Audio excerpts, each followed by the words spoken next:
Hey everybody, welcome back to Life After Neverland. I'm Corinne, and if you've been following me, Sean and I took a week's break from The Masked Dancer. You know, we have been really immersed in the whole social media world due to our YouTube channel, and we love spending time with you guys, and we love putting out our YouTube videos, but people have been really negative on social media due to the election, and it's really been, in all honesty, taking a toll on my heart and on my soul. I just don't like to see people treating each other that way, and so I just needed a minute to kind of get back to the real world and focus on things that really matter, like my family and all that good stuff. But I really miss you guys, and I wanted to talk about The Masked Dancer, so hopefully you'll hang out with me for a little bit, and let's get the party started. Last week was a huge surprise on a reveal, and if you follow me for The Masked Singer, you'll know that when the cricket was revealed as Brian McKnight, my mouth literally dropped. I was completely and utterly shocked and pleasantly surprised. I love Brian McKnight. I want him to be on The Masked Singer so badly last season. What a beautiful surprise to see him on The Masked Dancer. I just really wish I could have seen him on The Masked Singer instead. It was just so much more suiting for him. One of his reasons for not going on The Masked Singer, I guess he said that his voice would be really recognizable. Come on, Brian! But anyways, it was still really nice to see him. Ugh. I just love him. So now we're going to talk about who was revealed this week on The Masked Dancer. So if you haven't seen the episode yet, you guys, make sure you check it out and then come on back and join me here. The person that was revealed for this week was the Hammerhead, and it was Vinny from Jersey Shore. The judges thought that it could possibly be Mike the Situation or Pauly D, so they definitely were on the Jersey Shore track. No one really knew it was going to be Vinny, and I didn't either. I was like, yeah, okay, Mike's the Situation. I could totally see that. Everything kind of lined up with that. One of the things that they didn't even mention was that on the cake, there were two guys as a topper, two guys. So that's one of the things that threw me for a loop. And even though they didn't mention it, that was the thing that just kept sticking in my head. But Vinny did mention that was kind of a nod to the bromance between him and Pauly D. So now let's move on to the remaining contestants. The Sloth is 100% my favorite. I love the Sloth. He's such an amazing performer. And if you watched my episode last time, I guessed that the Sloth might possibly be Maxim. And I always say his last name, like, it's so hard to say, Schmerkowski. Hopefully I said it right and didn't torture it, but that's who I think it is, and I still do. Now, his super clue was the number 18, and I looked up Maxim, and his win for Dancing with the Stars was on season 18, so it could still possibly be Maxim. And then they had some stars that were on a baby mobile, so maybe that's a nod to Dancing with the Stars. What do you guys think? And how much do you like the Sloth? I swear, he did pirouettes, he did leaps, and that's really hard to do in a costume like that. Also, too, I feel like he has such a beautiful, comedic, charismatic personality, and it really resonates through that costume, unlike any of the other entertainers. My next favorite is the Tulip. I love the Tulip so much. The last time that we talked about the Tulip was quite a while ago, because it was in Group A, and that was when the show pretty much first started. And I originally thought that the Tulip was Maddie Ziegler. But now, doing a little bit of research and seeing some of the other guesses online, people are thinking that it might actually be Mackenzie Ziegler, her sister, her little sister. I think that they might be on the right track, because the mother and daughter dance, that definitely can relate to dance moms.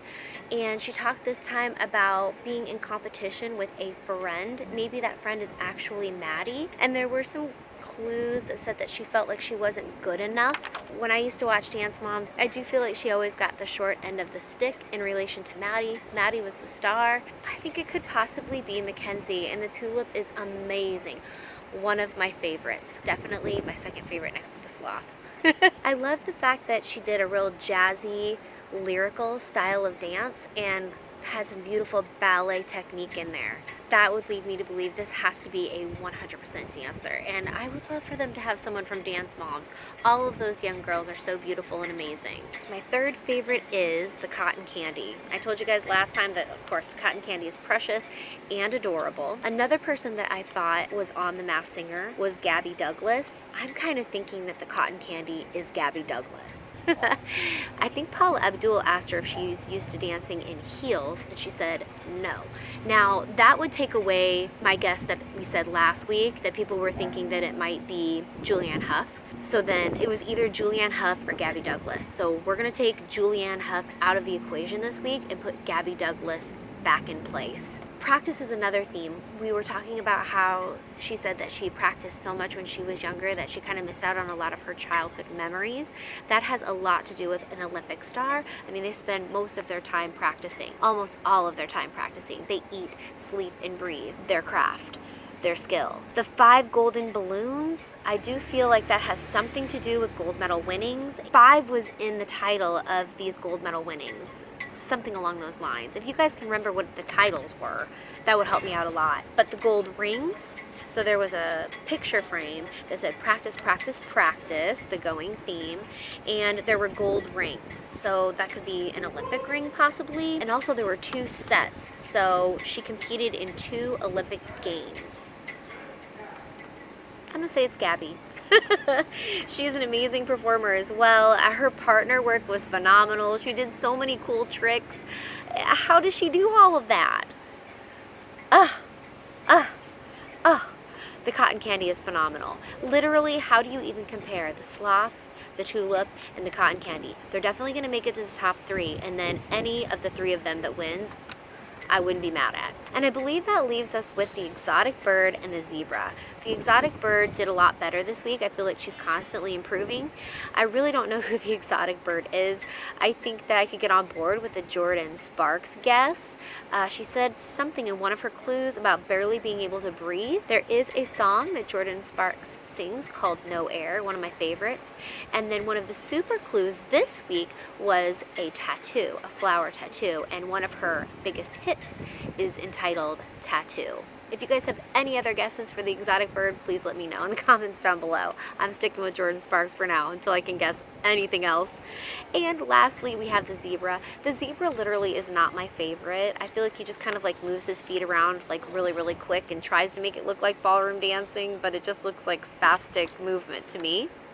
And I actually thought to myself, he is moving his feet back and forth like a boxer. And then Brian Austin Green said the same thing. Last time I said that it was Oscar de la Hoya, so I'm going to stick with that. He's got those boxing moves. And then there was a t-shirt clue for his super clue, and it had a K.O. So what do you think that stands for? Knockout? What do you think?